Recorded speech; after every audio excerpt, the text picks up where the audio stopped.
হযরত সালমান ফারসি রাদিয়াল্লাহু তাআলা আনহু বলেন,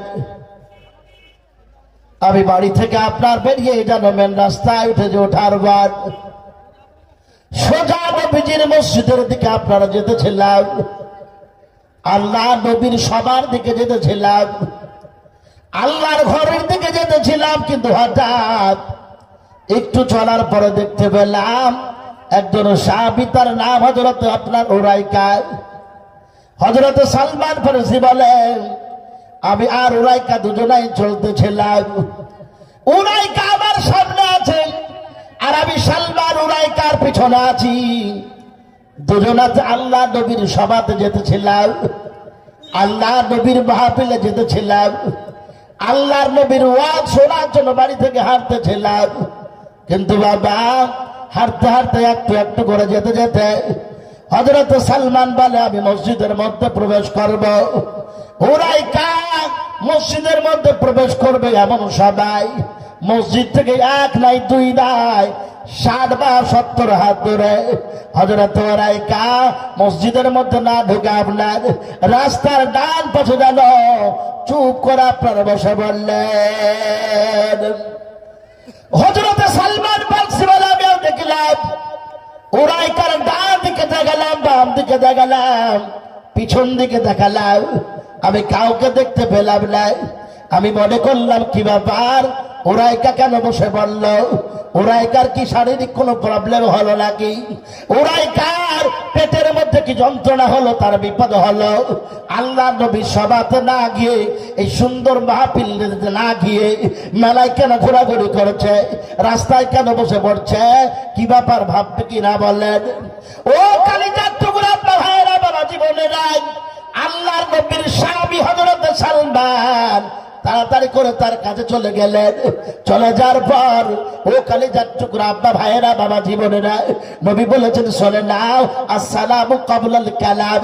একজন মুসলমান আর একজন মুসলমানের সঙ্গে যখন আপনার মিট হবে, দেখা সাক্ষাৎ হবে, বাবা সর্বপ্রথমে কথা বলার আগে আল্লাহর নবীর একটা সুন্নতকে জিন্দা করে দিয়ে সালাম করে দিবে। ও কালিজার টুকরা আব্বা ভাইয়েরা, বাবা জীবনেরা, আল্লাহ নবী বলেছেন, মান আহাব্বা সুন্নতি ফাকাত আহাব্বানি। যারা আবার সুন্নতকে মহব্বত করলো তারা যারা আমাকেই মহব্বত করলো, আর যারা আমাকে মহব্বত করলো তাদের ঠিকানা আমার আল্লাহ জান্নাতে করে দিল। জোরে বলি সুবহানাল্লাহ। আলহামদুলিল্লাহিল্লাযী أرسل رسوله بالهدى ودين الحق ليظهره على الدين كله ولو كره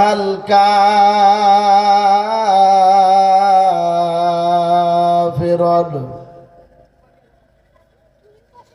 أشهد أن لا إله إلا الله وحده لا شريك له ونحن له مسلمون ونشهد أن سيدنا وحبيبنا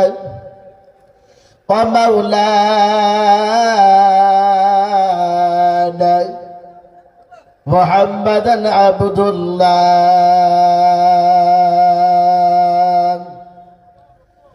الذي بشر به المرسلون صلى الله عليه وعلى آله وصحابه الذين فازوا كلهم أجمعون أما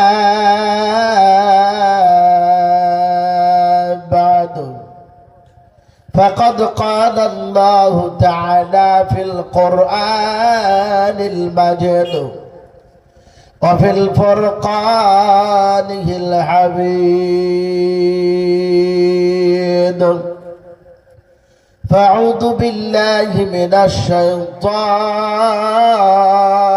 الرجيم بسم الله الرحمن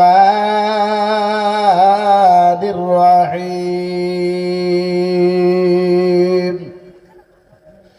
يا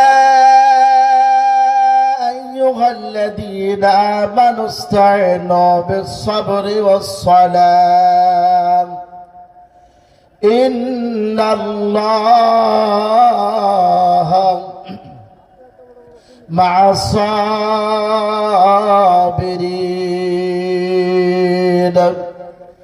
وقال الله تبارك وتعالى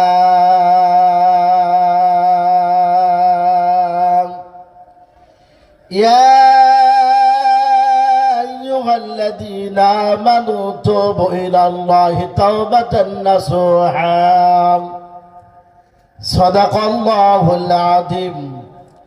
وقال النبي صلى الله تعالى عليه وسلم الدنيا سجن المؤمن وجنة الكافر أو كما قال عليه الصلاة والسلام. وقال النبي صلى الله تعالى عليه وسلم من أحب سنتي فقد أحبني ومن أحبني كان معي في الجنة أو كما قال عليه الصلاة والسلام. إن الله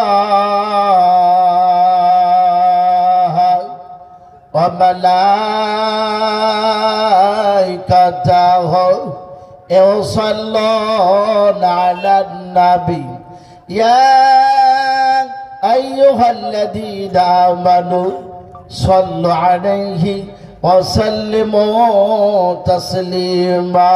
اللهم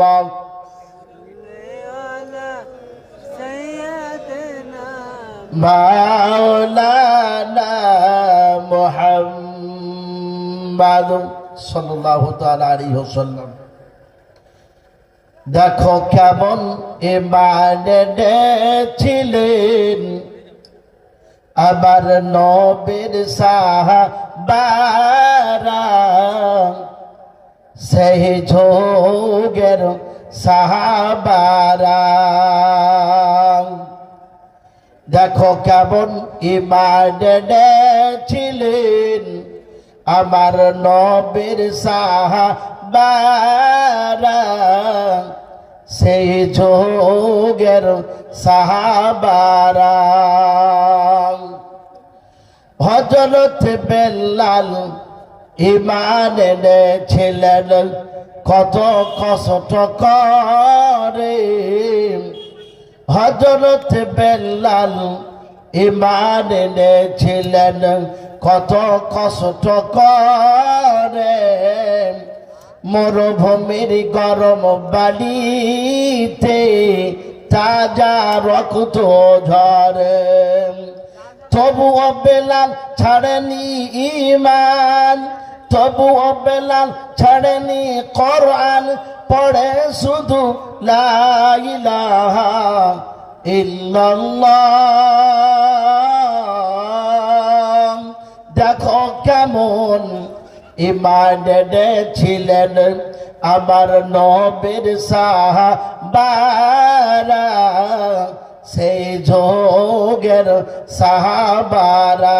দেখো কেমন ঈমান এনেছিলেন আমার নবীর সাহাবারা, সেই যুগের সাহাবারা।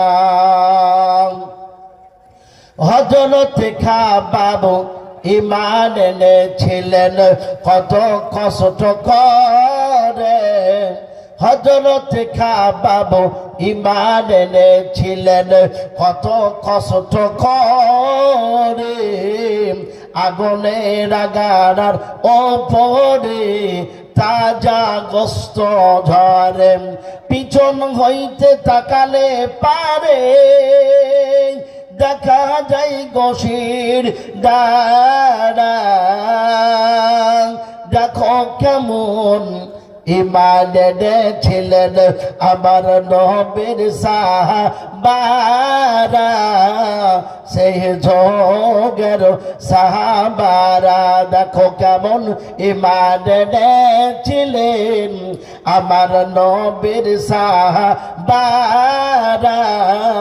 সেই যোগের সাহাবারা হযরত বেলাল ঈমান এনেছিলেন কত কষ্ট করে মরুভূমির গরম বাড়িতে তাজা রক্ত ঝরে তবুও বেলাল ছাড়েনি ঈমান তবুও বেলাল ছাড়েনি কোরআন পড়ে শুধু লা ইলাহা ইল্লাল্লাহ দেখো কেমন ঈমান এনেছিলেন আমার নবীর সাহাবারা সেই যুগের সাহাবারা হযরত হানজালা ঈমান এনেছিলেন কত কষ্ট করে হযরত হানজালা ঈমান এনেছিলেন কত কষ্ট করে নতুন বিবাহ করে তিনি ছিলেন বাসর ঘরে হযরত হানজালা ঈমান এনেছিলেন কত কষ্ট করে নতুন বিবাহ করে তিনি ছিলেন বাসর ঘরে যুদ্ধের দামামা উঠলো বেজে যুদ্ধের দামামা উঠলো বেজে হলো না গোসল করা দেখো কেমন ঈমান এনেছিলেন আমার নবীর সাহাবারা সেই যুগের সাহাবারা হযরত আলী আল্লাহর ওলি থাকতেন কুফা শহরে ফজরের নামাজ পড়বে বলে যান গো মসজিদে পিছন হতে ইবনে বালজুম মারলো ছোড়া গলায় দেখো কেমন ঈমান এনেছিলেন আমার নবীর সাহাবারা সেই যুগের সাহাবারা দেখো কেমন ঈমান এনেছিলেন আমার নবীর সাহাবারা সেই যুগের সাহাবারা হযরত হানজালা ঈমান এনেছিলেন কত কষ্ট করে নতুন বিবাহ করে তিনি ছিলেন বাসর ঘরে যুদ্ধের দামামা উঠলো বেজে হলো না গোসল করা দেখো কেমন ঈমান এনেছিলেন আমার নবীর সাহাবারা সেই যুগের সাহাবারা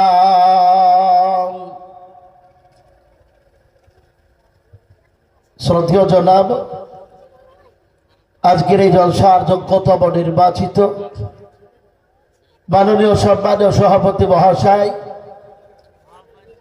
দূর দূরান্ত থেকে আমন্ত্রিত ওলামা ইকরামগণ আমার সম্মুখে বসে থাকা নবী প্রেমিক ভাই ও বাবা জীবন পর্দা নাসি মামনদের এক কথায় যারা জ্ঞানে গুণে মর্যাদায় বসে বড় তাদের প্রতি যথাযোগ্য শ্রদ্ধা ও সম্মান সমবয়সীদের প্রতি প্রীতি ও ভালোবাসা বয়কনিষ্ঠদের প্রতি সিবাহীর সেনদ ও আশীর্বাদ জানিয়ে আসসালামু আলাইকুম ওয়া রাহমাতুল্লাহ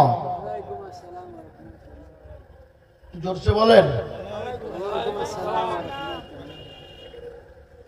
যাবতীয় উপাসনা আরাধনা সমুদায় প্রশংসা সেই বিশ্ব নিয়ন্তার প্রতি নিবেদিত হোক যিনি মহিয়ান কোরিয়ান সর্বশক্তিমান অনন্ত অসীম দয়ালু কৃপাবান সমগ্র সৃষ্টি জীব যার করে গুণগান যার বিনা অনুমতিতে চন্দ্র সূর্য তারকা রাজি উদিত হয় না অস্ত যায় না সে আল্লাহর অশেষ কৃপার ফলে এই ইসলামপুর শরীয়ত পাড়ার মানুষকে জুমা মসজিদের উন্নতি কল্পে এক মহতি জলসা করে আল্লাহ তৌফিক এনায়েত করেছেন। তারই শুকরিয়া জ্ঞাপনার্থে প্রাণ ভরে মুখটা খুলে উঁচু আওয়াজ দিই আমরা সকলে বলি আলহামদুলিল্লাহ। আর একটু জোরসে বলি আলহামদুলিল্লাহ। তারপরে পরে বিশ্ববিধাতার পরে যার স্থান মাকাবে মাহমুদের অধিকারী, কোরআন যার ফিতরাত, আয়াত যার পোশাক, কোরআন হাদিসের পাতায় পাতায় যার সুনাম, স্বয়ং প্রভু যার নামের উপর দুরূদ ও সালাম পড়েন, যার চরিত্র ফুলের চাইতেও পবিত্র, যাকে না বানার আল্লাহ কুল কায়নাত মানাতেন না, যেটা হায়াতুন নবী জিন্দা নবী হাবিবে কিবিরে আশরাফুল আম্বিয়া, মক্কার বাতি মদিনার জ্যোতি যার আঙ্গুলের আমরা সকলে প্রাণ ভরে বলি আল্লাহুম্মা আমিন। আর একটি বার বলি আল্লাহুম্মা আমিন।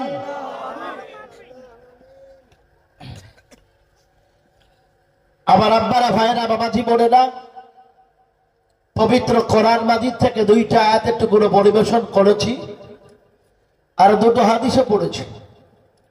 এরই ওপরে কিছু কথাবার্তা বলে আমার বক্তব্যের কাজ সমাপ্ত করব ইনশাআল্লাহ।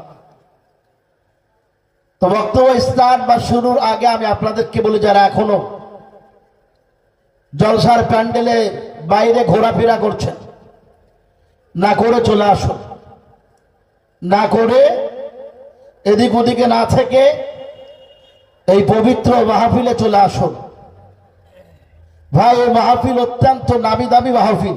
একটু কথা বলেন, বলতে হয়, ভূমিকা অন্য ছিল তারপরও বলতে হচ্ছে। আল্লাহর নবী বলেছেন এটা জান্নাতের বাগান। সেলিম ভাই, কিসের বাগান বলেছেন? কে বলেছেন? মুহাম্মদ সাল্লাল্লাহু আলাইহি ওয়াসাল্লাম বলেছেন এটা জান্নাতের বাগান। এখানে যারা আসবে বসবে তাদের বিগত জীবনের পাপকে আল্লাহ মাফ করে দেবে।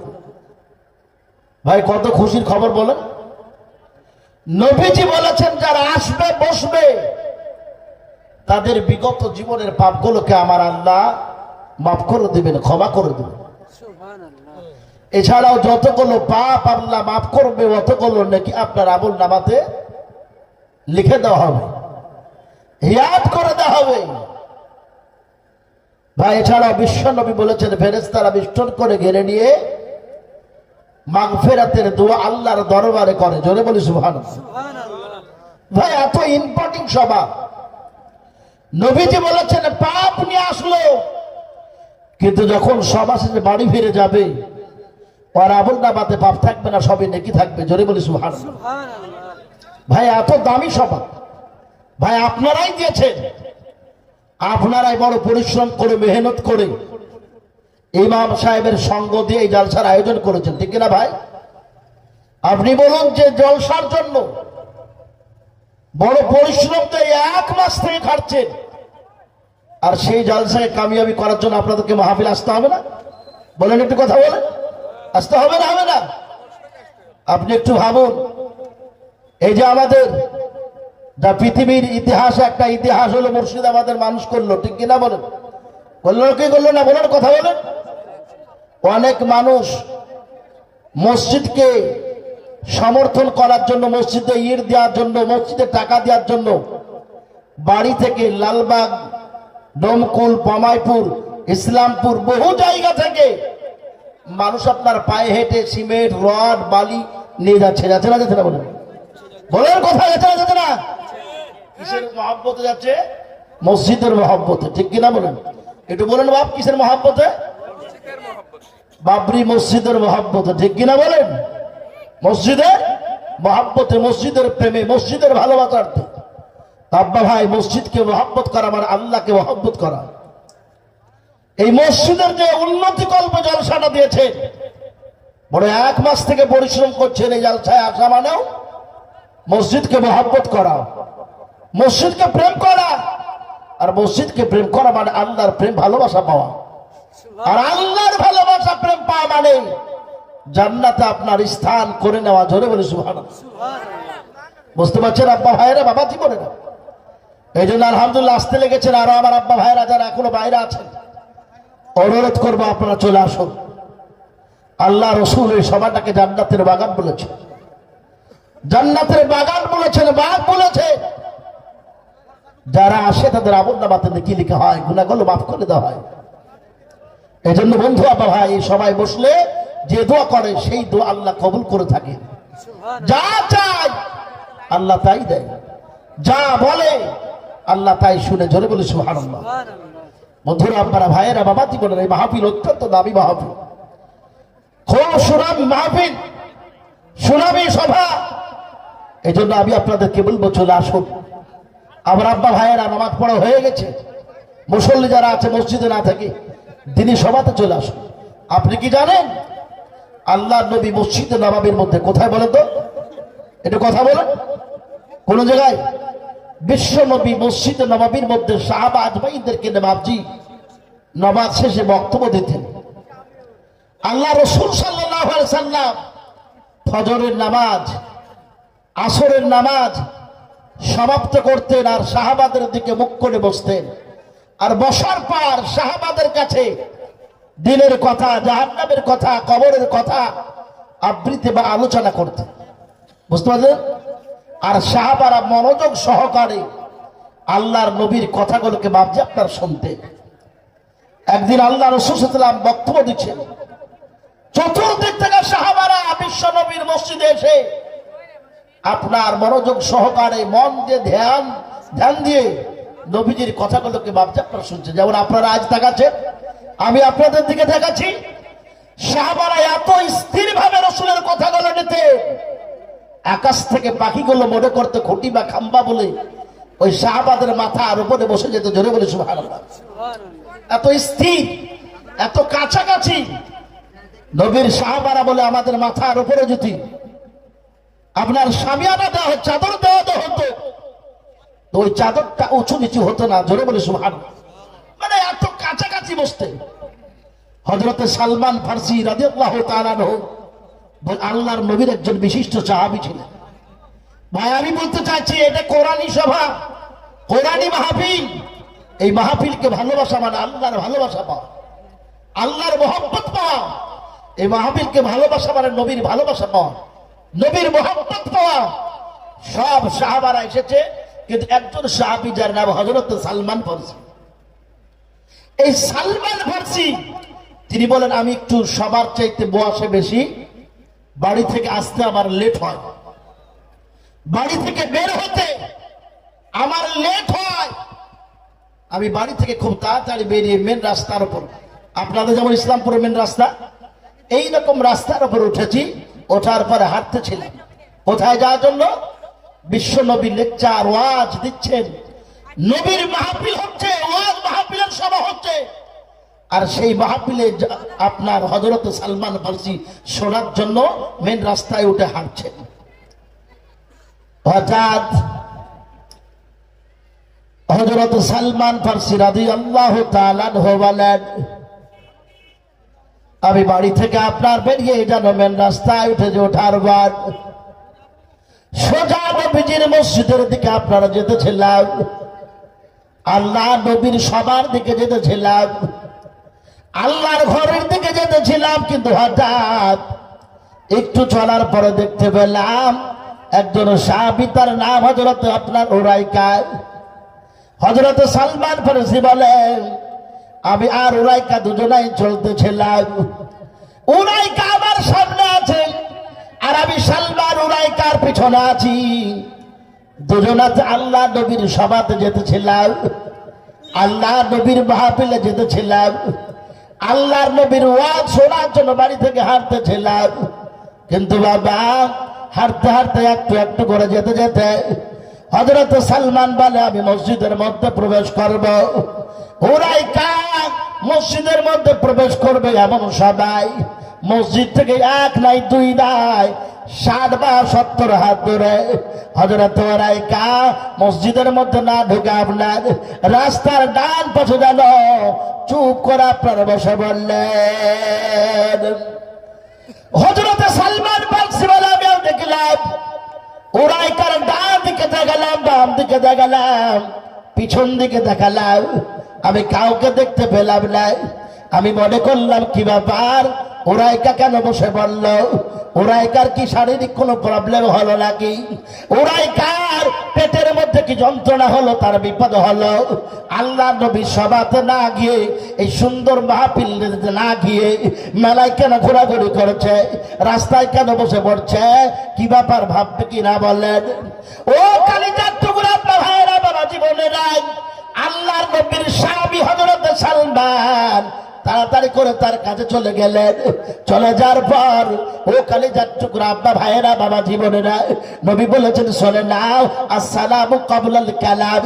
একজন মুসলমান আর একজন মুসলমানের সঙ্গে যখন আপনার মিট হবে, দেখা সাক্ষাৎ হবে, বাবা সর্বপ্রথমে কথা বলার আগে আল্লাহর নবীর একটা সুন্নতকে জিন্দা করে দিয়ে সালাম করে দিবে। ও কালিজার টুকরা আব্বা ভাইয়েরা, বাবা জীবনেরা, আল্লাহ নবী বলেছেন মান আহাব্বা সুন্নতি ফাকাত আহাব্বানি। যারা আবার সুন্নতকে মহব্বত করলো, তারা যারা আমাকেই মহব্বত করলো, আর যারা আমাকে মহব্বত করলো তাদের ঠিকানা আমার আল্লাহ জান্নাতে করে দিল। জোরে বলি সুবহানাল্লাহ, নারে তাকবীর। বিশ্ব নবীর সুন্নতকে চিন্তা করা মানে, নবীর সুন্নতকে মানা মানে বিশ্ব নবীকে মানা। নবীর সুন্নতকে মহব্বত করা মানে আল্লাহ রসুলকে মহব্বত করা, আর আল্লাহ রসুলকে মহব্বত করা মানে তার ঠিকানা জান্নাতে করে নেওয়া। জোরে বলি সুবহানাল্লাহ। ভাইরা, আব্বারা, বাবা জীবনে না, তাই যারা এখনো বাইরে আছে অনুরোধ করব, এই সভাটা হচ্ছে আল্লাহ রসুলের সভা, বিশ্ব নবীর সভা। বড় পরিশ্রম করে মেহনত করে এই সভা আপনারা দিয়েছেন, আয়োজন করেছেন। চলে আসি ভাই, তা আমি বলছিলাম হযরতে সালমান ফারসি রাদিয়াল্লাহু তাআলা আনহু সর্বপ্রথমে কি করলেন বলেন? কি করলেন? সালাম দিলেন। বুঝতে পারছেন না? তাহলে সালাম দেওয়া সুন্নত, আর উত্তর দেওয়া, বলেন কথা, উত্তর দেওয়াটা হলো ওয়াজিব। উত্তর দেওয়াটা, একটু কথা বলবেন, না হলে আপনি বলেন এদিক ওদিক তাকিয়ে শুনবেন, তো হয়তো আমি বললাম তরকারি, শুনবেন সরকারি, ঠিক কিনা বলেন? আমি হয়তো বললাম কি তরকারি, শুনবেন সরকারি। আমি হয়তো বললাম যে সুদ খাওয়া হারাম, সকালবেলায় বলবেন যে ইমাম সাহেব রানীতলা থেকে আব্দুর রহমান নবী সাহেবকে নিয়ে এসেছিল, ও মাল আবার নতুন করে বলেছে দুধ খাওয়া হারাম। ঝামেলা বাঁধবে না? এই ভাই, এই ভাই কে এটা বলেন তো, বুঝতে বলেন তো, আর এখানে বুঝতে পারছেন? আমার আপনারা ভাইয়েরা, বাবা জীবনেরা, একটু আপনারা তাকান। আল্লাহ রাসূল সাল্লাল্লাহু আলাইহি সাল্লাম বলেছে আসসালামু ক্বাবলাল কালাম। কথাবার্তা বলার আগে সালাম দিতে হবে। সালাম দেওয়াটা সুন্নত, আর উত্তর দেওয়াটা হলো ভাই ওয়াজিব। তো আল্লাহ রাসূল সাল্লাল্লাহু আলাইহি সাল্লাম বক্তব্য দিচ্ছেন, আর ওই সালমান ফারসি বলছেন আমি তাড়াতাড়ি করে উরাইকার কাছে চলে গেলাম। উরাইকা কেন বসে পড়লো? কি হলো? তার শারীরিক কোনো প্রবলেম হলো নাকি? আমি তাড়াতাড়ি করে চলে যেয়ে তার কাছে দাঁড়িয়ে আমি সালাম দিয়ে দিলাম। আল্লাহ রাসূল বলেছেন যখন তুমি সালাম কাউকে দিবে, তার মুখের দিকে মিটকি হাসি হেসে মুসাফা করবে। এই যে হাতে হাত মিলিয়ে মুসাফা করবে, মুসাফা করার সঙ্গে সঙ্গে তোমার জীবনের গুনাহ আল্লাহ মাফ করে দিবেন। জোরে বলে সুবহানাল্লাহ। মুসলমান আব্বা ভাইয়েরা, বাবা জীবনে, আপনার কি হলো? হযরতে সালমান ফারসি রাদিয়াল্লাহু তাআলা আনহু বাবা উরাইকার কাছে চলে গেলেন। যার পর সর্বপ্রথমে সুন্দর করে সালাম খানা দিয়ে দিলেন। ওরা আব্বা ভাইয়েরা, বাবা জীবনেরা, হযরতে উরাইকাও সালামের উত্তরখানা দিয়ে দিলেন। যাহাই সালামের উত্তরখানা দিয়েছেন, হযরত সালমান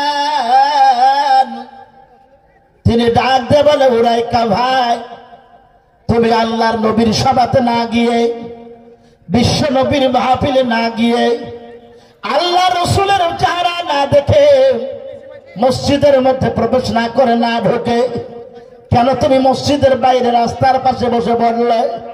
তোমার কি শারীরিক কোনো প্রবলেম হলো বলো?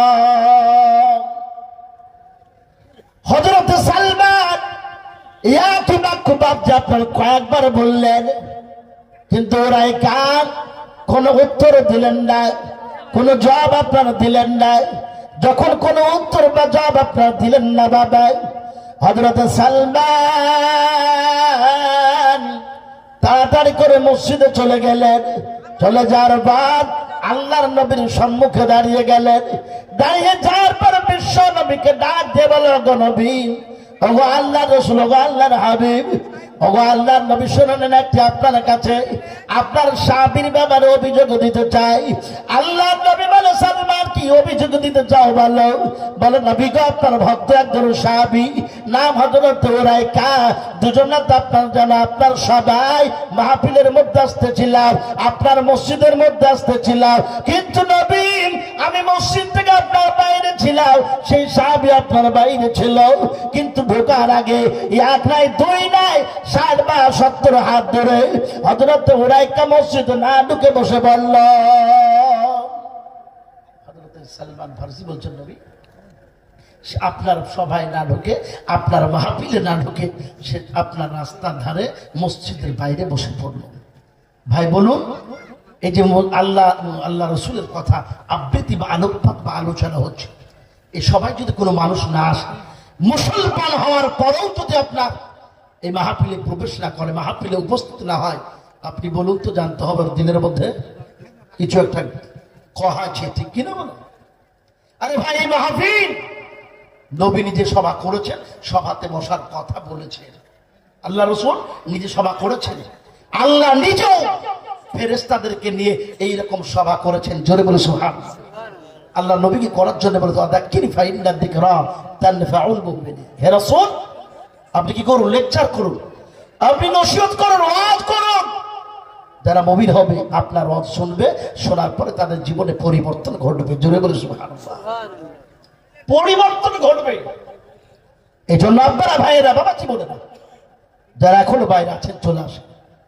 আল্লাহ রাসূল সাল্লাল্লাহু আলাইহি ওয়াসাল্লামকে বলছেন, নবী গো, আপনার মাহফিলে না আসে, আপনার সভাতে না এসে মসজিদের বাইরে বসে পড়েছে। নবী আমার হযরত সালমান ফারসি রাদিয়াল্লাহু তাআলা আনহুকে ডাক দিয়ে বলে, সালমান, ওগো সালমান, তুমি তার কাছে আবার চলে যাও, চলে যাওয়ার পর আবার তুমি সালাম খানা দিয়ে দাও, দেওয়ার পর শুধু বলে দাও গায়, ওরে ভাই উরাইকা, আমি যে তোমার কাছে এসেছি এটা আমার ইচ্ছা আছে নাই, আমার নবী তোমাকে ডেকে পাঠিয়েছে, নবী তোমাকে ডেকেছে, এই কথাটা শুধু বলে দাও। হযরত সালমান ফারসি যেন বিশ্ব নবীর সভা থেকে ভাবে মসজিদের বাইরে চলে আসার পর উরাইকাকে আবার সালাম খানা দিয়ে দিলেন। যার পর বলে, উরাইকা, ওগো উরাইকা ভাই, শুনে নাও, আল্লাহর রাসূল, আল্লাহর নবী, আল্লাহর হাবিব সাল্লাল্লাহু আলাইহি ওয়াসাল্লাম তোমাকে ডেকেছে, নবীজি তোমাকে ডেকেছে। এই কথা যাহাই বলা, যে মানুষটা বসেছিল ওই মানুষটা অমনি খাড়া হয়ে গেল। জোরে বলে সুবহানাল্লাহ। খাড়া হয়ে যাওয়ার পর হযরত উরাইকা সালমানকে ডাক দিয়ে বলে, ভাই সালমান, শুনে নাও, একটু দয়া করে বলো বিশ্ব নবী কোথায় রয়েছে। হযরত সালমান ফারসি বলছে, যাও মসজিদে নববীতে জানো, আল্লাহর নবী সাহাবাদেরকে নিয়ে আপনারা বক্তব্য দিচ্ছেন, ওয়াজ করেছেন। হযরত উরাইকা তাড়াতাড়ি করে বাপজি আপনারা চলে আসলেন। সরবার দেখছে ভাই, আল্লাহ রাসূল সাল্লাল্লাহু তাআলা সাল্লাম সাহাবীদেরকে নিয়ে বাপজি আপনারা বক্তব্য দিচ্ছেন। হযরত উরাইকা বিশ্ব নবীকে বাপজি আপনার সালাম খানা দিয়ে দিলেন। আল্লাহ নবী বলে, উরাইকা, ওগো উরাইকা, কি ব্যাপার? মসজিদের মধ্যে না এসে, আমার মাহফিলে না এসে, আমার সভাতে না এসে মসজিদের বাইরে কেন বসে পড়েছিলে বলো? হযরত উরাইকা বলে, ইয়া রাসূলুল্লাহ, হাবিবাল্লাহ নবী গো, আপনি বসতে বলেছিলেন, তাই আপনার ভক্ত সাহাবী মসজিদের বাইরে বসে পড়েছিলাম। আল্লাহ নবী বলে, উরাইকা, তুমি তো মসজিদের মধ্যে নাও, তোমাকে কখন বললাম বলো? বলে, ইয়া রাসূলুল্লাহ, হাবিবাল্লাহ নবী গো, ওগো নবী আপনি মসজিদের মধ্যে কোন সাহাবীকে বসার কথা বলেছেন? ওগো আল্লাহর নবী শোনেন, ওই সাহাবী শুধু আপনার সাহাবী নাই, আপনার এই আউরাইকাও একজন আপনার ভক্ত সাহাবী। আমি দেখলাম আপনি তো ওই সাহাবীকে খাস করে বলেন নাই, ওই সাহাবীকে আপনি ফিক্স করে বলেন না, আপনি বলেছেন সাহাবী বসল। এই আওয়াজটা মসজিদ থেকে বাইরে চলে গেছে, যার পর আমি শুনতে পেয়ে গেছি। আমি দেখলাম আল্লাহর নবী বসতে বলেছে, আর আমি যদি দাঁড়িয়ে থাকি না বসে, কিয়ামতের দিন আল্লাহর দরবারে আমার হিসাব দিতে হবে। এই জন্য নবীকে আমি আপনার বসে পড়েছিলাম। বন্ধুরা, আপনারা ভাইয়েরা, বাবাজি বোনেরা, নবীর সাহাবারা নবীকে মাপচেপটার কত ভালোবাসতেন, কত মহব্বত করতেন। আপনি একটু ভেবেছেন? মসজিদের বাইরে আছে আজ অনেক মানুষ, আপনি বলুন রাতে দিনে আপনার 5 বার মসজিদের মুয়াজ্জিন ডাকে, ডাকে না ডাকে না? বলেন বলেন, কথা বলেন। আপনাদের দিকে 6 বার ডাকে নাকি? কবার ডাকে? 5 বার। ঠিক বলেছেন ভাই, মসজিদের মুয়াজ্জিন 5 বার দিনে রাতে ডাক দেয়। এই ডাক দেয়, ডাকের সমাতে আপনার মুহাম্মদুর রাসূলুল্লাহর কথা উচ্চারণ হয় না? হয় না? আপনি বলুন, শুনেন, উত্তর দেন। কেন? আজানের উত্তর দেওয়াটা ভাবছি আপনার ওয়াজিব। আমরা শুনি, শোনার পর বিভিন্ন কাজে আপনার ব্যতিব্যস্ত হয়ে থাকি, কিন্তু উত্তর দিই না। আপনি ভেবেছেন সাহাবী মসজিদের মধ্যে নবী বসতে বলেছেন, এই আওয়াজটা মসজিদ থেকে বাইরে গেছে, শুনতে পেয়েছে, দাঁড়িয়েছিল, সাহাবী আপনার বসে পড়েছে। এটা মহব্বত, এটা ভালোবাসা, এটা প্রেম। ভাই আবার আপনারা ভাইয়েরা, বাবা জীবনের, তাই আমি আপনাদেরকে বলবো যারা এখনো বাইরে আছেন, সত্যি ভাবতে বড় দুঃখ লাগছে যে আপনারা নয় বড় পরিশ্রম করে জালসা দিয়েছেন মসজিদের উন্নতি কল্পে। ভাই যাই হোক, আমি বলছিলাম যারা আছেন চলে আসুন। যাই হোক, আল্লাহ রাসূল সাল্লাল্লাহু আলাইহি সাল্লামকে সাহাবা আজমাইনেরা ভাবতে আপনার মহব্বত করতেন, ভালোবাসতেন। আর কোরআন আল্লাহ বলেন, কুল ইন কুনতুম তুহিব্বুনাল্লাহ ফাত্তাবিউনি ইউহিব্বুকুমুল্লাহ। আল্লাহ বলেন, হে রাসূল আপনি বলুন, কুল আপনি বলে দেন, যে আল্লাহর নৈকট্য পেতে চায়, আল্লাহর ভালোবাসা পেতে চায়, তারা যেন আপনাকে মহব্বত করে, আপনাকে ভালোবাসে। আপনাকে ভালোবাসলে আমি রব তাদেরকে ভালোবাসবো। শুধু ভালোই বাসবো না, তাদের জীবনের পাপগুলোকে আমি আল্লাহ মাফ করে দিব। জোরে বলে সুবহানাল্লাহ, জোরে বলে সুবহানাল্লাহ। আব্বারা, ভাইয়েরা, বাবা জীবনের ভাই, বন্ধুরা, আমার পর্দা নাসি মা বোনেরা, তাই কথা হলো যে আমি আপনাদেরকে একটা ঘটনা, সুন্দর যে ঘটনাটা বুখারী শরীফের মধ্যে আছে।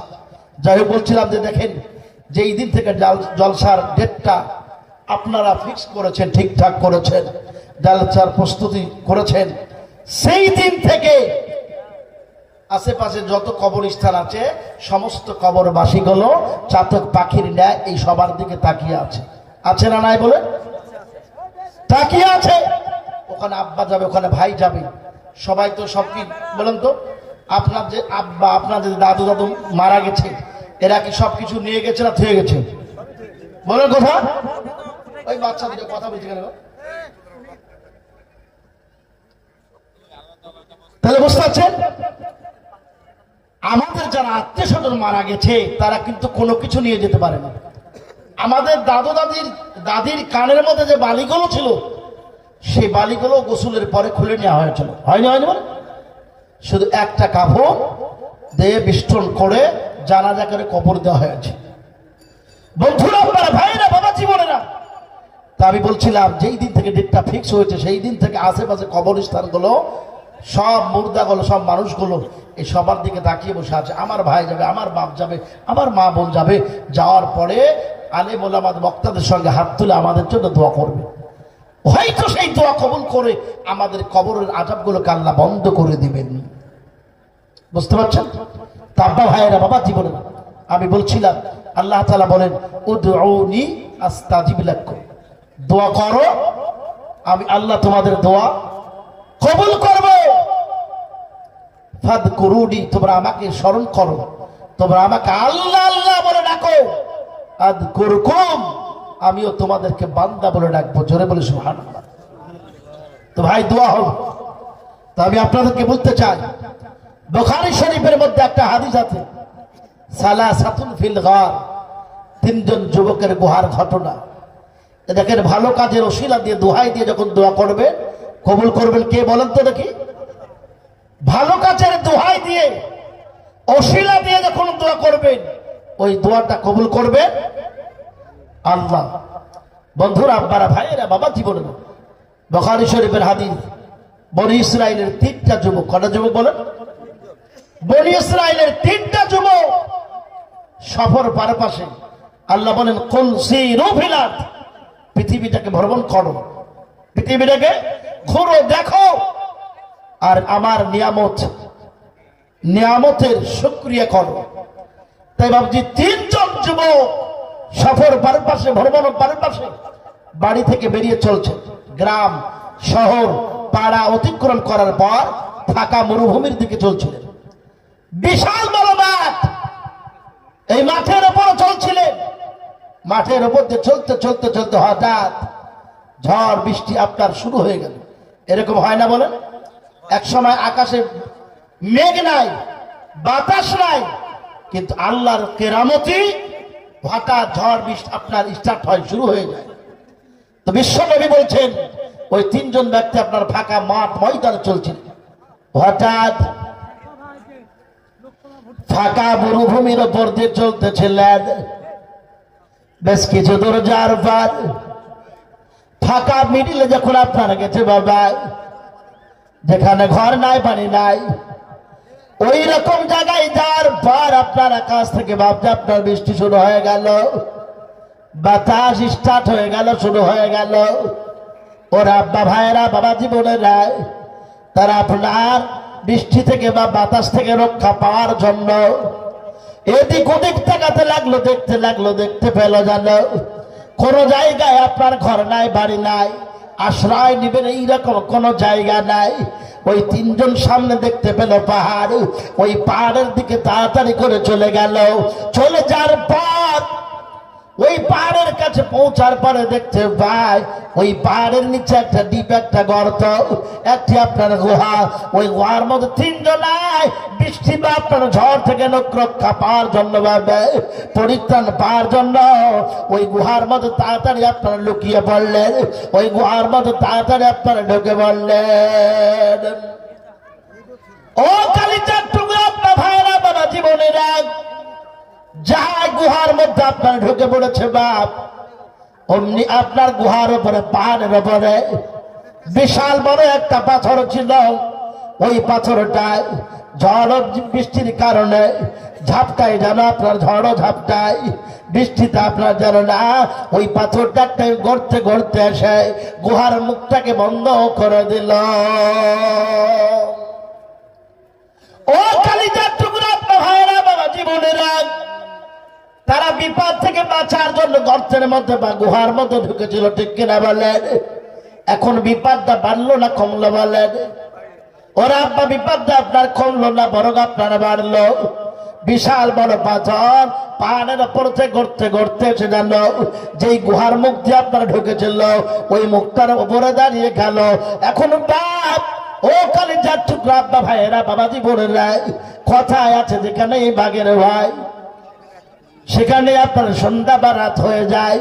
ওরা আব্বা, ভাইয়েরা, বাবা, জীবনেরা, তিনজন ব্যক্তি আপনার যৌথ ভাবে, আপনার দলবদ্ধ ভাবে যেন তিনজন ওই পাথরটাকে সরাবার জন্য চেষ্টা করলেন, ধাক্কা দিয়ে হটাবার চেষ্টা করলেন, কিন্তু আপনার বিফল, কোন রকমের কোনো কাজ হলো না, পাথর সরাতে পারলেন না।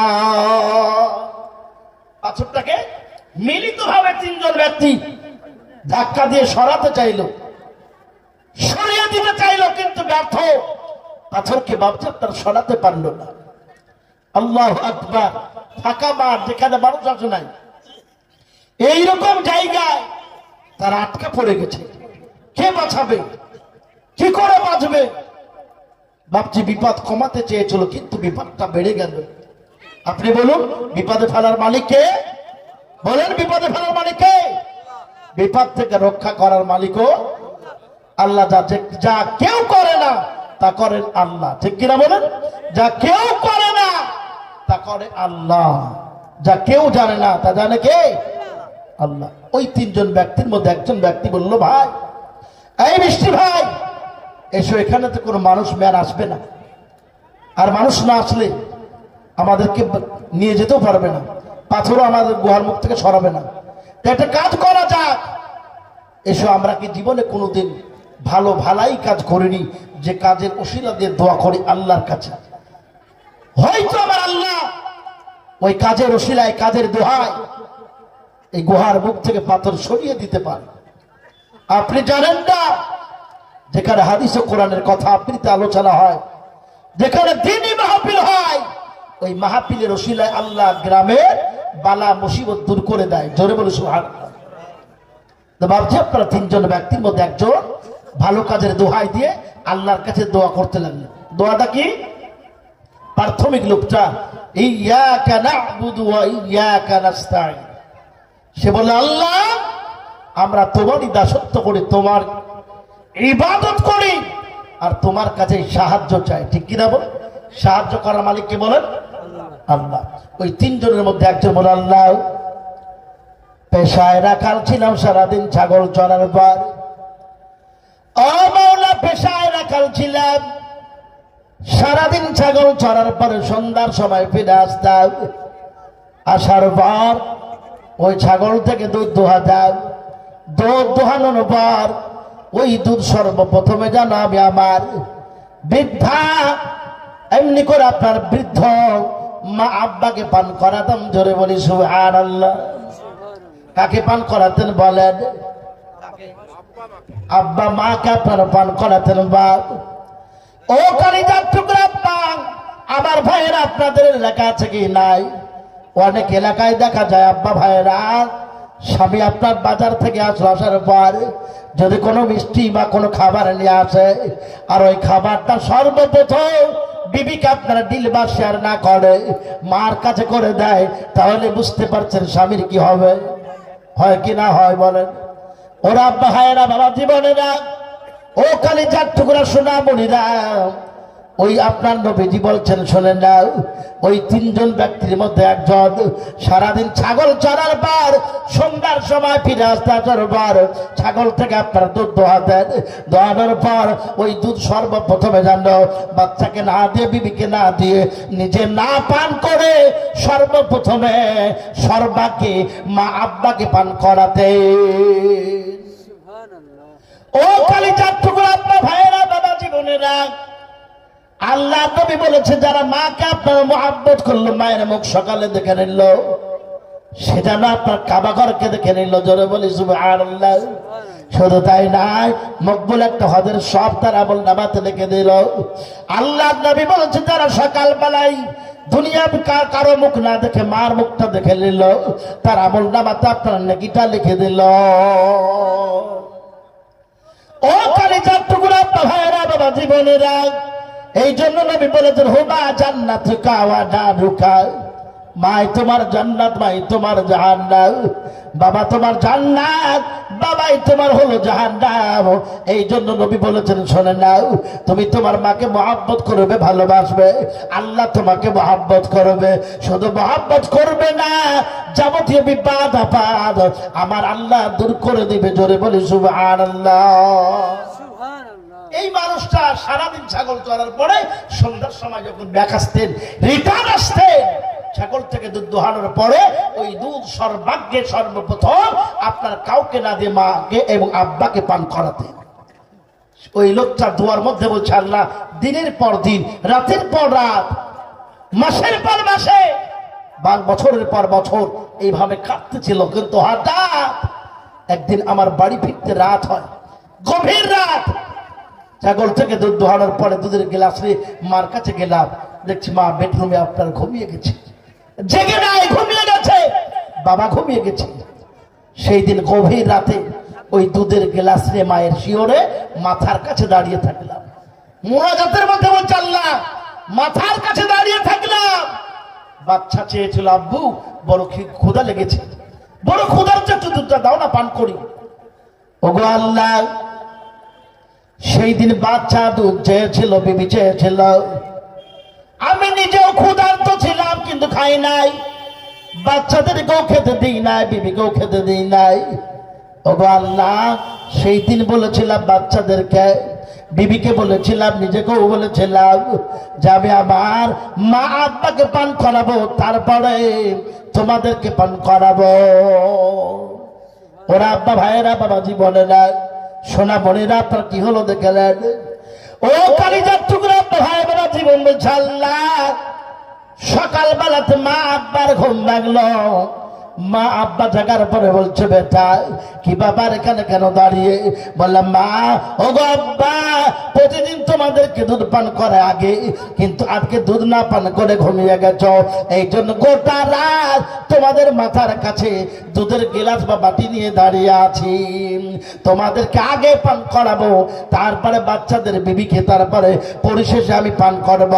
এই কথা যাহাই বলো, আল্লাহকে ডাক দিয়ে বলে, আল্লাহ শুনে নাও, এই কাজটা দুনিয়ার মানুষকে খুশি করার জন্য করে নাই, আমি শুধু তোমাকে খুশি করার জন্য, আমার মা আব্বাকে খুশি করার জন্য এই কাজটা করেছিলাম। যদি আল্লাহ তোমার কাছে ভালো লাগে, দয়া করে গুহার মুখ থেকে পাথরটা সরিয়ে দাও। বলতে দেরি হয়, কিন্তু আল্লাহ গুহার মুখ থেকে পাথরটা 3টা ভাগের 1টা ভাগ সরাতে দেরি করেন না। ভাগের 1টা ভাগ পাথরটা সরে গেল। এতক্ষণ ভাবছি আপনার আলো যাচ্ছিল না, বাতাস যাচ্ছিল না, কিন্তু একজনের দোয়ার বদলে আল্লাহ তাআলা আপনার এখন পাথরটাকে একটু সরিয়ে দিল, এখন বাতাস যায়, আলো যায়। বুঝতে পারলেন? বাতাস যায়, আলো যায়। আল্লাহু আকবার। ওরা একটু স্বস্তি পেল, যাক আপনার কষ্ট পেল, মারা গেল একটু দীর্ঘক্ষণ পরে মারা যাবে। একজনের দোয়াতে 3টে ভাগের 1টা ভাগ পাথর আপনার সরে গেল। এই জন্য আদি পিতা, কবি বলছেন, আদি পিতা আদম যখন মুসিবতে পড়ে, আদি পিতা আদম যখন মুসিবতে পড়ে, মোদের নবীর ওসিলাতে আল্লাহ কবুল করে। আদি পিতা আদম যখন মুসিবতে পড়ে, মোদের নবীর ওসিলাতে আল্লাহ কবুল করে। ফাঁকা রাতে বিছানাতে, ফাঁকা রাতে বিছানাতে দেখা দিও রে, মনের ঘরেতে রেখেছি যারে, দো জাহান বাদশা নবী কামলিওয়ালা রে। মোরা যদি ডানাওয়ালা ওগো পাখি হইতাম, ওই মদিনা দেখার জন্য উড়ে যাইতাম। মোরা যদি ডানাওয়ালা পাখি হইতাম, ওই মদিনা দেখার জন্য উড়ে যাইতাম। ঠিক কিনা বলো? ইচ্ছে হয় না? হয় না? মোরা যদি ডানাওয়ালা ওগো পাখি হইতাম, ওই মদিনা দেখার জন্য উড়ে যাইতাম। হৃদয় জুড়ে দেখতাম আমি, হৃদয় ভরে দেখতাম আমি, দুনয়ন ভরে, মনের ঘরেতে রেখেছি যারে, দো জাহান বাদশা নবী কামলিওয়ালা রে। আল্লাহ রাসূল আদম নবী একটা বিপদে পড়েছিল, একটা ভুল করেছিল, 350 বছর কেঁদেছিলেন। বলো কত বছর? আদম নবী বিপদগ্রস্ত। বিপদে কি? এক ভুল করার কারণে 350 বছর শুধু কান্না করেছিলেন।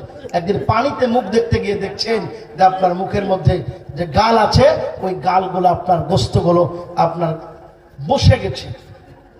আল্লাহু আকবার। গালের মধ্যে গোস্ত শেষ, চামড়াগুলো হাড়ের সঙ্গে লেগে আছে। উনি দেখে অবাক। কত বছর কেঁদেছিলেন আদম নবী? একটা অন্যায় করার কারণে 350 বছর কেঁদেছিলেন। কিন্তু যেদিন মুহাম্মদ সাল্লাল্লাহু আলাইহি ওয়াসাল্লামের ওসিলা নিয়ে দোহাই দিয়ে আল্লাহর কাছে দোয়া করলেন, দোয়া করতে দেরি হয় কিন্তু আল্লাহ কবুল করতে দেরি করেন নাই। জোরে বলে সুবহানাল্লাহ। আমি আপনাদেরকে বলি, এটা নবীর মাহফিল, নবীর সভা। এই নবীর সভার ওসিলায় হয়তো এই গ্রামে যারা আছেন আল্লাহ আপনাদেরকে মাফ করে দিতে পারেন। ঠিক কিনা বলেন? এই জন্য আব্বা ভাই বাবা জীবন একজন ব্যক্তি বলল, আল্লাহ এই কাজ করি, এই কাজের দোহাই দিয়ে ওসিলা দিয়ে দোয়া করলেন, আল্লাহ কবুল করলে পাথরটা 3টে ভাগের 1টা ভাগ সরিয়ে দিলেন। এখন আছে কয়জন বলেন তো দেখি? 2 জন। এই 2 জন আছে। দ্বিতীয় জন আল্লাহর কাছে দোয়া করে, বলে আল্লাহ ওগো আমার আল্লাহ শুনে নাও, আমার বাড়িতে বহু কাজ করার জন্য আপনার লেবার থাকতো। ওরা আব্বা ভাইয়েরা এখনো অনেক গ্রামে আপনারা দেখা যায় প্রভাবশীল ব্যক্তি আপনারা থাকে, মানুষ থাকে, তাদের বাড়িতে আপনারা তাদের আন্ডারে বহু মানুষ আপনার কাজকর্ম করেন। ওই মানুষরা তোর মধ্যে বলে, আল্লাহ ও রব্বুল আলামিন, আমার বাড়িতে বহু আপনার কাজ করার জন্য লেবার থাকতো। কাজ করার পরে সবাই পরিশ্রম করার পরে পারিশ্রমিক নিয়ে সবাই গেল, কিন্তু একটা লোক আপনার পরিশ্রম করার পর কাজকর্ম করার পরে টাকা না নিয়ে যেন আপনার পালিয়ে যায়। ও কালিজার টুকরা আব্বা ভাইয়েরা, বাবা জীবনে যায়, তিনি বলে, আল্লাহ ওই লোকটাকে যখন আপনার পেলাম না, ওই লোকটা যখন টাকা নিতে আসলো না, আমি তার টাকাকে নষ্ট করে দিলাম না, আমি তার টাকাকে আপনার মেরে দিলাম না, ভক্ষণ করে নিলাম না, ওই টাকা দিয়ে আপনার যেন একটা ছাগল কিনলাম, কেনার পরে ওই ছাগলটা বুঝতে লাগলাম, বুঝতে বুঝতে ওই ছাগল থেকে বাচ্চা হয়, একের পর এক হতে হতে বিশাল একটা ছাগলের পাল হয়ে গেল। ও বন্ধু আব্বা ভাইয়েরা, বাবা জীবনেরা, বিশাল একটা ছাগলের দেরি হয়ে গেল। ও আব্বা ভাইয়েরা, বাবা জীবনেরা, ওই আপনার লোকটা 1 বছর নাই, 2 বছর নাই, 12 বছর পরে যেন আপনার লোকটা ফিরে আসলো। আসার পর তিনি আপনার বলে, আল্লাহ আমাকে বললো, ওগো আমার মালিক শুনে নাও, 12 বছর পূর্বে তোমার বাড়িতে কাজ করেছিলাম, ওই কাজের দেওয়া টাকাটা পাবো, টাকাটা দিয়ে দাও। তিনি আপনার সঙ্গে সঙ্গে বলছেন, আল্লাহ আমি বললাম শুনে নাও, ওই যে মাঠের মধ্যে যতগুলো ছাগল দেখছো না, ওই ছাগলের মালিক আমি কিন্তু নাই, ওই ছাগলের মালিক হলে তুমি যাও, ওই ছাগলগুলো নিয়ে চলে যাও। ওই লোকটা বলেছিল, ভাই আমি তো 500 টাকা পাবো, ছাগলের পার কেন আপনি দেখান, আমার সঙ্গে কেন ঠাট্টা করেন আর কি করেন? আমি সেদিন বলেছিলাম, ভাই আমি তোমার সঙ্গে ঠাট্টা করি নাই, তুমি যে 500 টাকা পেতে, ওই টাকাটা দিয়ে একটা ছাগল কিনেছিলাম, এই কেনার পরে ওই ছাগল থেকে একটা করতে করতে জানো ওই বছর 12 বছর জানো এতগুলো ছাগল হয়ে গেছে, সব ছাগলের মালিক তুমি নিয়ে চলে যাও। আপনি বলুন ও আব্বা ভাইয়েরা, বাবা জীবনেরা, ওই মানুষটা খুশি হবে কি হবে না বলেন? ওই মানুষটা ডিগবাজি মারে আর আপনার ছাগল নিয়ে বাড়ি ফিরে যায়। তিনি মুনাজাতের মধ্যে বলে, আল্লাহ ওই মানুষটার টাকাটা আমি খেয়ে নিতে পারতাম, ওই মানুষটার টাকাটা মেরে নিতে পারতাম, কিন্তু না, তোমার ভয়ে জানো আল্লাহ, তোমার জাহান্নামের ভয়ে, তোমার কবরের ভয়ে ওই টাকাটা আমি ঠিক আল্লাহ বুঝিয়ে দিয়েছি। আল্লাহ এই কাজটা যদি তোমার কাছে ভালো লাগে, তুমি দয়া করে গুহার মুখ থেকে পাথরটা সরিয়ে আমাদেরকে নিরাপত্তা দাও, আমাদেরকে বাঁচিয়ে দাও। বলতে দেরি হয়, কিন্তু আপনার ভাই বাবা জীবনেরা 3 ভাগের 2 ভাগ আপনার পাথর সরতে দেরি করে না। ও আব্বা ভাইয়েরা, বাবা জীবনেরা, এই জন্য কবি বলছেন, মশার মতো ইমানে হলে রাস্তা হবে সাগর জলে। ঠিক কিনা বলেন? মশার মতো ইমানে হলে রাস্তা হবে সাগর জলে, ইউসুফের মতো যদি ইমান হয় একে একে দরজা খুলে, ইব্রাহিমের মতো ইমান যদি আজও থাকে বিদ্যমান, আগুন কুণ্ডে দেখতে পাবে খুবসুরত ফুল বাগান। নারে তাকবীর, দ্বীন ইসলাম জিন্দাবাদ। বন্ধুরা আপনারা, ভাইয়েরা, বাবা জীবনে দ্বিতীয় জন দোয়া করলো, আল্লাহ এই ব্যাপার, সঙ্গে সঙ্গে আপনার পাথরটা 2 ভাগ সরে গেল। এখন হাত বাড়ায়, মাথা বাড়ায়, ঠ্যাং বাড়ায়, কিন্তু বডি বাড়ার জন্য একটু প্রশস্ত বেশি লাগবে, লাগবে না? লাগবে না? আর আছে কজন? একজন। 3য় জন ব্যক্তি আছে। এই 3য় জন দোয়া করে, আল্লাহ আমার এক চাচাইতো বোন ছিল, এই চাচাইতো বোন অত্যন্ত সুন্দরী ছিল, চাচাইতো বোনকে আমি একদিন কুপ্রস্তাব দিলাম, তার সঙ্গে অবৈধ কাজের প্রস্তাব দিলাম, সে আমার প্রস্তাব গ্রহণ করলো না, আমার দাওয়াত গ্রহণ করলো না, সে রাজি হলো না। কিন্তু চাচাইতো বোন একদিন বিপদগ্রস্ত হলো, তার টাকার কিছু দরকার, সে আমার কাছে ছুটে আসলো। আমি মৌকা পেয়ে, সুযোগ পেয়ে বললাম, চাচাইতো বোন টাকা দিতে রাজি আছি, কিন্তু আমার কথায় তোমাকে রাজি হতে হবে। চাচাইতো বোন রাজি হয়ে গেল, বলছে চাচাইতো বোনকে টাকা দিয়ে দিলাম, সে টাকা পেয়ে খুশি, আর আমি চাচাইতো বোনকে পেয়ে খুশি। মুনাজাতের মধ্যে বলছেন, দোয়ার মধ্যে বলছেন, দোয়ার মধ্যে বলছেন, আল্লাহ চাচাইতো বোন আর আমি দুজনাতে একটা অন্ধকার ঘরে ঢুকলাম, দুজনাতে কাজ করার জন্য ড্রেসগুলো খুললাম, শুরু করবো। চাচাইতো বোনকে শুধু একটু টাচ করেছে, ধরেছি, সঙ্গে সঙ্গে চাচাইতো বোন বলল, ইত্তাকুল্লাহ, আল্লাহকে ভয় করো, আমার সতীত্বকে নষ্ট করো না।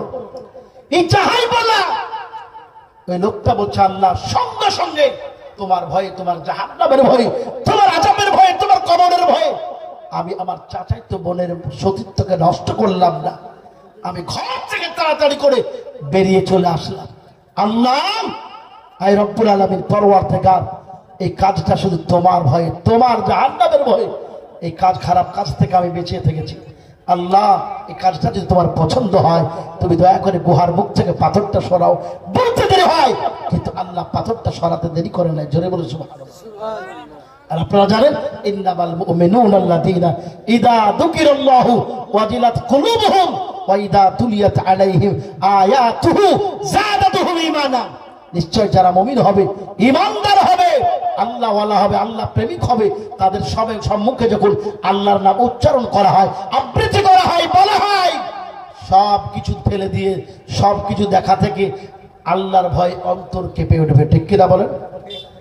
ঈমানদার যারা হবে, মুমিন হবে, মুমিনের এক নম্বর গুণ হলো আল্লাহর কথা যখন আলোকপাত করা হবে, আবৃত্তি আলোচনা করা হবে, মুমিনের অন্তরটা কেঁপে উঠবে। ওয়াইদা তুতলা আলাইহিম আয়াতু যাদাতুহুম ঈমানা। আর ঈমানদারের কাছে যখন আল্লাহর কোরআন তেলাওয়াত করা হবে, ঈমান যা ছিল, মুমিনের ঈমান আরো বৃদ্ধি পাবে। জোরে বলে সুবহানাল্লাহ, জোরে বলে সুবহানাল্লাহ। আর কি হবে? তিন নাম্বার হলো ওয়া আলা রাব্বিহিম ইয়াতাওয়াক্কালুন। সব সময় কার উপর ভরসা করবে? একটু কথা বলেন, কার উপর ভরসা করবে? আল্লাহ। সুখে দুঃখে সব সময় আল্লাহর উপরে ভরসা করে। কি বলছেন? মুমিনের এক নম্বর গুণ যে আল্লাহর কথা বললেই অন্তরটা কেঁপে উঠবে। হাজার কাজ হবে, কিন্তু যখন মসজিদ আল্লাহু আকবার এই আওয়াজ পাবে, সব কর্ম ছেড়ে দিয়ে মসজিদে যাবে। ঠিক কিনা বলে? যাবে না? যাবে না? মুমিনের এটা গুণ। যখন কোরআন তেলাওয়াত শুনবে, সব কিছু ছেড়ে দিয়ে তার ঈমান বৃদ্ধি পেয়ে সভায় বসবে। আর সব সময় সুখে দুঃখে বিপদে অবিপদে আল্লাহর উপর ভরসা করে। করবে করবে? ঠিক ভাই, আমার কালেজার টুকরো, আল্লাহর উপর ভরসা করলে কি হয় একটু গল্প বলি। আল্লাহর উপরে ভরসা করলে কি হয়? একটা আপনার নদীর মধ্যে দুটো মাছ দীর্ঘদিন থেকে বসবাস করে। কি বাস করে? দুটো মাছ, স্বামী স্ত্রী উভয়ে দীর্ঘদিন থেকে এক নদীর মধ্যে ভাবছি আপনার বসবাস করে। এই বসবাস করতে করতে করতে করতে হঠাৎ বৃষ্টি হলো। আর বৃষ্টি হওয়ার কারণে, বৃষ্টিটা এত হলো যে আপনার খাল বিল নদী পুকুর সব পানিগুলো এক হয়ে গেল। এরকম হয় না ভাই? বৃষ্টির সময় দেখবেন বন্যা হয়েছে, বড় বৃষ্টি হয়েছে, আর বর্ষণের কারণে গোড়া নদীর পানি সব এক জায়গায় হয়। তো হঠাৎ ওই মহিলা মাছটা পুরুষ মাছকে বলছে, পুরুষ মাছটাকে তার স্বামীকে ডেকে বলছে, স্বামী গো, বলে বলো। বলে এক জায়গায় থাকি, এক খাবার খাই, বহুদিন থেকে এক জায়গায় আছি, খাচ্ছি, এটা একটু ভালো লাগছে না, একটু চলো না, যখন একবার নদীর খালবিল পুকুরের পানি এক হয়ে আছে, চলো একটু ঘুরে আসি। এই যাহাই বলা, দেখছে এই বিবির কথা না শুনলে তো বিপদ আছে। এই স্বামী স্ত্রী দুজনাতে নদী থেকে উঠে আপনার করে মাঠের দিকে চলছে, মাঠেও পানি হয়ে গেছে, পানির দিকে চলছে। হঠাৎ চলতে চলতে চলতে আপনার বৃষ্টির পানি, হ্যাঁ বন্যার পানি, হঠাৎ রাতারাতি আপনার পানি কমে গেছে। মাছ দুটো যাবে তো কোথায় যাবে? আপনারা জানেন তো ওই মোটরের হাউজ বলে না, বলে না, বলেন আপনাদের কি বলে, মোটর বলে না? ওই যে মাঠে ধান চাষ করার জন্য ওই মোটরের হাউজে কোন রকমে ওরা ওই মাছ দুটো কিন্তু আটকা পড়ে গেছে। কোথায় যাবে, কোন জায়গায় যাবে? আল্লাহু আকবার। আটকা যখন পড়েছে, এবার আপনি বলেন তো, যখন আপনার বর্ষা বন্ধ হয়ে যাবে আর খরা হতে লাগবে, ওই হাউজের পানি, ওই গর্তের পানি থাকবে না, মারা যাবে? আস্তে আস্তে কমতে লাগবে না? কমতে লাগে। মেয়ে মাছটা পুরুষ মাছটাকে ডেকে বলছে, হ্যাঁ গো, এই যে গর্ত, ছোট্ট গর্ত, আমরা বিশাল নদীতে ছিলাম, ওই নদী থেকে এখন ছোট্ট হাউজে, এই যে বড় বিপদগ্রস্ত, এখন কি করবেন? কেউ আসলে ধরে নিয়ে যাবে, ভাজা করবে, করবে না? করবে না? তখন ওই পুরুষ মাছটা বলছে, ওয়া আলা রাব্বিহিম ইয়াতাওয়াক্কাল। যারা মুমিন হবে তার এমন বিপদও আল্লাহর উপরে ভরসা করবে। জোরে বলি সুবহানাল্লাহ। মুমিন যারা হবে এরকম বিপদও আল্লাহর উপরে ভরসা করবে। কমতে কমতে পিঠের যে সিট ডাড়া, এই ডাড়া কিন্তু দেখা যায় রাখাল গেছে বা মোটর আলা গেছে, যাওয়ার পরে মোটর দেখছি বহুদিন পানিতে ডুবেছিল, যা দেখছে অল্প পানির মধ্যে মাছ খেলা করছে, নড়াচড়া করছে। মাছের ওপর আর ঘাসের ওপর বা শাকের ওপর মানুষের খুব লোভ, ঠিক কিনা বলেন?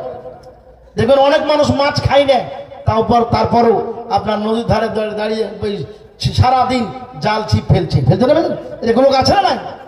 দুজনায় দীর্ঘক্ষণ আপনার ওই লোকটা তাড়াতাড়ি করে মাছ দুটাকে ধরলো, ধরার পরে একটা ক্যারিতে রেখে আবার বান্না ঠুকে আপনার ওই পানি আরো মাছ থাকতে পারে খুঁজছে, দুটোই মাছ থাকবে না আরো থাকতে পারে খুঁজছে। হঠাৎ মেয়ে মাছটা পুরুষ মাছটাকে ডাকছে, বলছে এখন তো ক্যারির মধ্যে লোকটা নিয়ে যাবে, যাওয়ার পরে কাটবে, কাটার পর তেলে পুড়িয়ে আমাদেরকে খাবে। খাবে না? খাবে না, ভেজে খাবে। তখন বলছে ওয়ালা রাব্বিহিম ইয়াতাওয়াক্কালুন, ওয়ালা রাব্বিহিম ইয়াতাওয়াক্কালুন। শোনো, মুমিন যারা হবে এইরকম বিপদের মুখেও মানুষের হাতে পড়ার পরও আল্লাহর উপরে ভরসা করবে। যেমন বলা কোথা থেকে একটা বাজ ছিল, ওই বাজ কিন্তু ক্যারিটাকে নিয়ে আকাশে উড়ে গেল। যেমন উড়া আপনি বলেন, মানুষ তো একটু সাইজ করে কাটবে, কিন্তু বাজ কি সাইজ করবে? বলেন কি বলছেন? চিল বাজ ওকে সাইজ করে কাটবে? পায়ে ধরবে আর ঠোঁট দিয়ে ছিঁড়বে, নাকি বলছেন? পায়ে ধরবে আর ঠোঁট দিয়ে ছিঁড়ে ছিঁড়ে খাবে। ওই যে বাজ ক্যারিটাকে নিয়ে উড়ছে, ওই সময়তে ওই মহিলা মাছটা পুরুষ মাছটাকে ডাক দিয়ে বলছে এখন কার হাতে বুঝতে পারছে? এ কিন্তু সাইজ করবে না, সাইজের বাহিরেই খাবে, নাকি বলছেন? এটা কথা বলেন, সাইজের বাহিরেই খাবে। পা দিয়া ধরবে, নকালা পা, ওই পা দিয়ে ধরবে আর লম্বা ঠোঁট দিয়ে ছিঁড়ে ছিঁড়ে খাবে। যেমন বলা পুরুষ মাছটা বলছে ওয়ালা রাব্বিহিম ইয়াতাওয়াক্কালুন।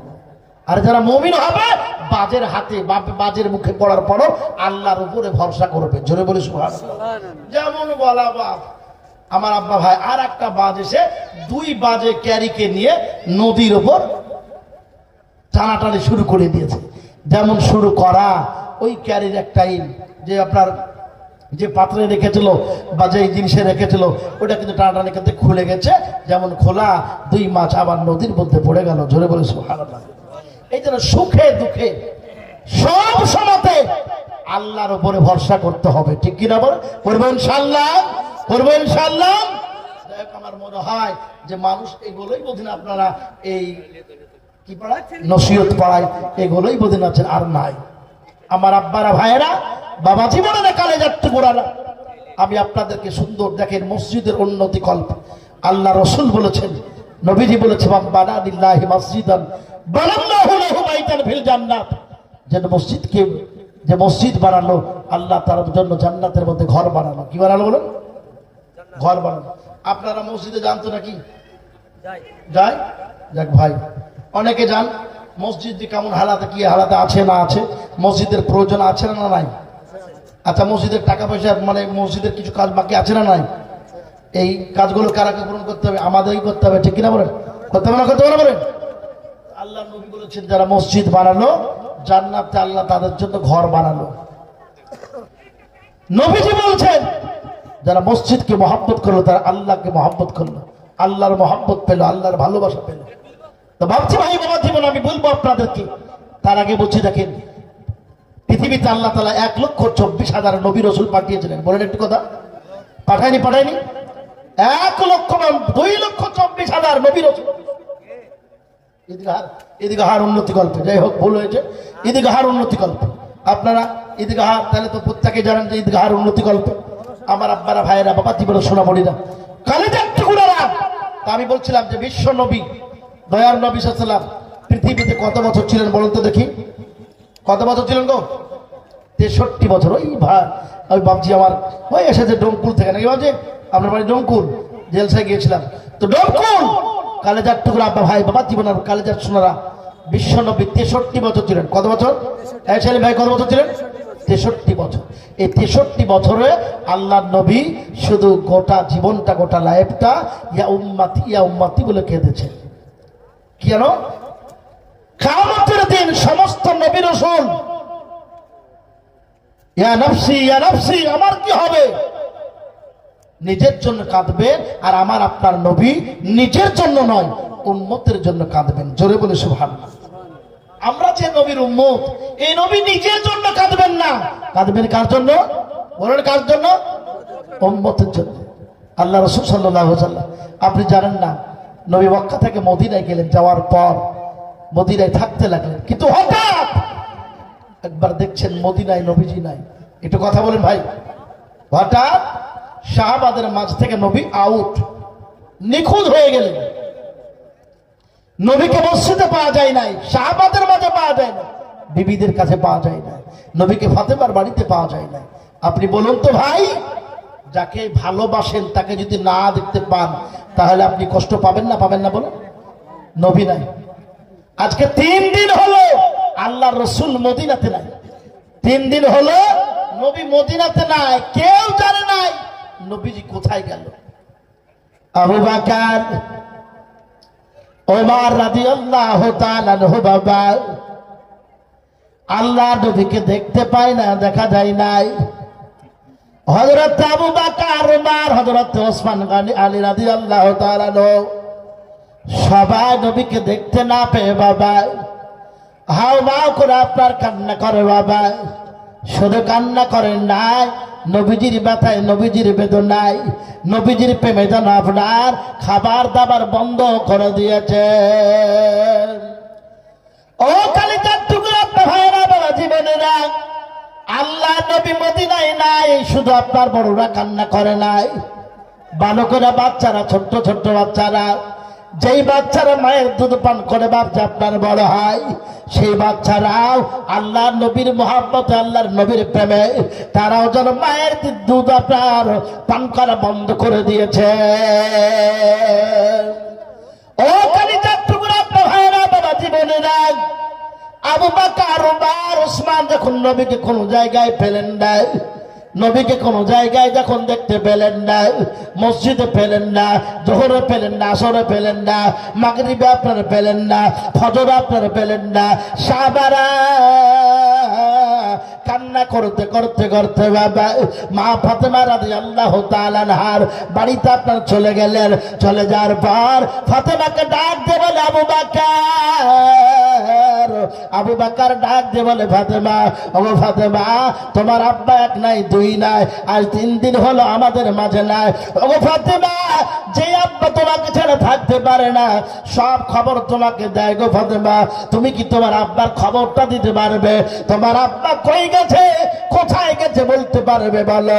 যেমন বলা বাপ যে আপনার আল্লাহ নবীর বিটি ফাতেমা জানো হাওমা করে কান্না করতে লাগলেন। আর আল্লাহ নবীর সাহাবাদেরকে ডাক দিয়ে বলেন, ওগো নবীর সাহাবারা, ওগো আল্লাহ রাসূলের সাহাবারা, শোনেন, যে আব্বা আমাকে না দেখে থাকতে পারতেন না, যে আব্বা কোন জায়গায় গেলে সর্বপ্রথমে জানো আমাকে দেখা করে যায়, আবার যখন ফিরে আসে সবাইকে দেখার আগে আব্বা আমাকে দেখা করে। ওই আব্বা আজ 3 দিন হলো আমার বাড়িতে আসে না।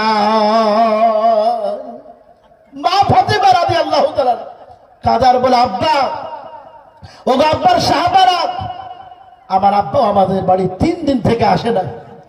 বাবজি হযরত ওমর রাদিয়াল্লাহু তাআলা আকাশের দিকে তরবারিটাকে উঠিয়ে দিলেন আর বলতে লাগলেন, এই মদিনার মুনাফিকেরা কান খুলে শুনে নাও, যদি আমার নবীর কোনো কিছু হয়, কেউ কিছু করে ফেলে, আমার নবীকে যদি কেউ হত্যা করে ফেলে, মার্ডার করে ফেলে, আল্লাহর কসম করে বলছি, মদিনার একটা মুনাফিক আমি ওমর যেন আপনার জানতে রাখবো না। ভাই নবীকে সাহাবারা, সাহাবাজ ভাইরা এত ভালোবাসতেন, এত মহব্বত করতেন। বাপজি ভাই, বাবা জীবন নতুন বিবাহ করে আপনার বাসর ঘরে আছে, আপনার স্ত্রী সঙ্গ হওয়ার পরে পবিত্রতা অর্জন করার জন্য গোসলখানাতে গেছে, গোসল করার জন্য পানি ভর্তি করে মাথায় দিচ্ছেন, এমন সময় শুনতে পেলেন আল্লাহর নবী ডাক দিয়েছে। ভাই প্রেম কাকে বলে, মহব্বত কাকে বলে, নবীর ভালোবাসা কাকে বলে? আজও এই পৃথিবীতে নবীর প্রেমিক আছে, ঠিক কিনা বলেন? আছে না নাই? আপনি ভাবতে পেরেছেন অনেক মানুষ আপনার দূর দূরান্ত থেকে, আপনি দেখুন মুর্শিদাবাদ, এই মুর্শিদাবাদের বেলডাঙ্গায় যে আপনি মসজিদের ভিত স্থাপিত করা হয়েছে।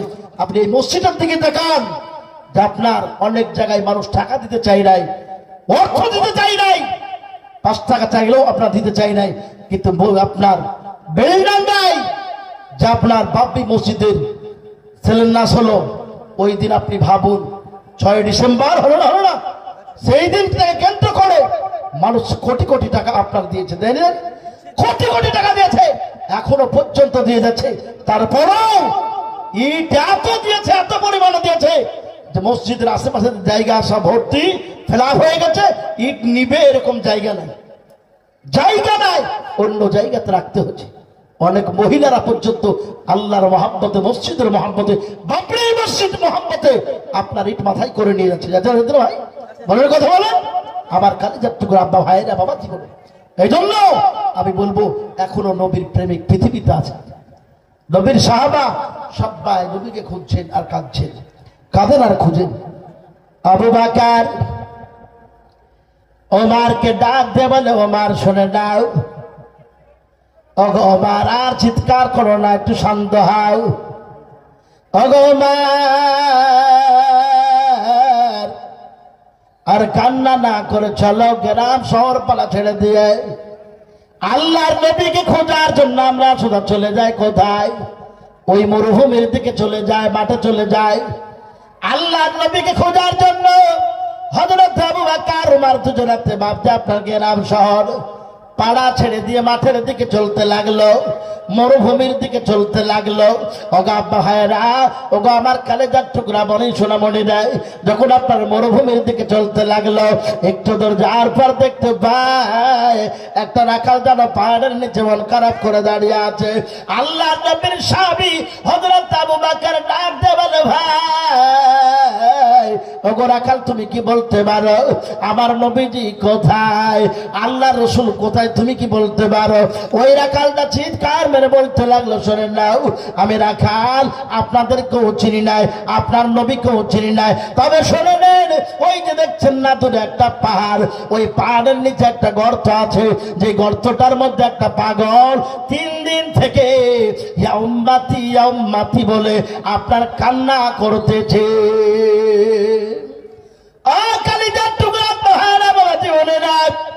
ওই রাখালটা ডাক দেওয়ালে, ভাই শুনে নাও, ওই পাগলটা শুধু কান্না করে নাই, দেখতে পেছ না ওই পাহাড়ের নিচে যে গুহা আছে, ওই গুহার নিচে, গুহার চতুর্দিকে ওই যে ছাগলগুলো উটগুলো দেখছ, এই উটগুলো ছাগলগুলোর মালিক হলাম আমি।